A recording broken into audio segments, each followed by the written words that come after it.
பறவைகளிடமிருந்து நாம் சில பாடங்களை படிப்போம். ஒன்று, இரவு நேரம் ஒன்றும் சாப்பிடுவதில்லை. இரண்டாவது, இரவு நேரங்களில் ஊர் சுற்றுவதில்லை. மூன்றாம், தன் பிள்ளைகளுக்கு தக்க சமயத்தில் வாழ்க்கைக்கான பயிற்சிகளை அளிக்கின்றன. நான்காம், மூக்குமுட்ட உண்ணுவதில்லை. எவ்வளவு தானியங்களை இட்டுக் கொடுத்தாலும் தேவையானவற்றை மட்டும் கொத்திவிட்டு பறந்து செல்கின்றன. போகும்போது எதையும் எடுத்துப் போவதில்லை. 5, இருள் சூழும் போதே உறங்கத் துவங்குகின்றன.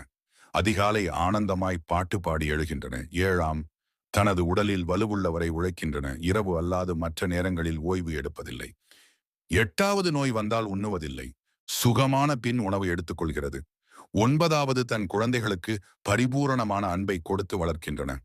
10, கடுமையான உழைப்பாளிகளாய் இருப்பதால் இதயம், கல்லீரல், நுரையீரல் நோய்களால் பாதிக்கப்படுவதில்லை. 11, இயற்கைக்கு எதிராக ஒருபோதும் செயலாற்றுவதில்லை. தனது அத்தியாவசிய தேவைக்கு மட்டும் இயற்கையிலிருந்து பெற்றுக்கொள்கின்றன.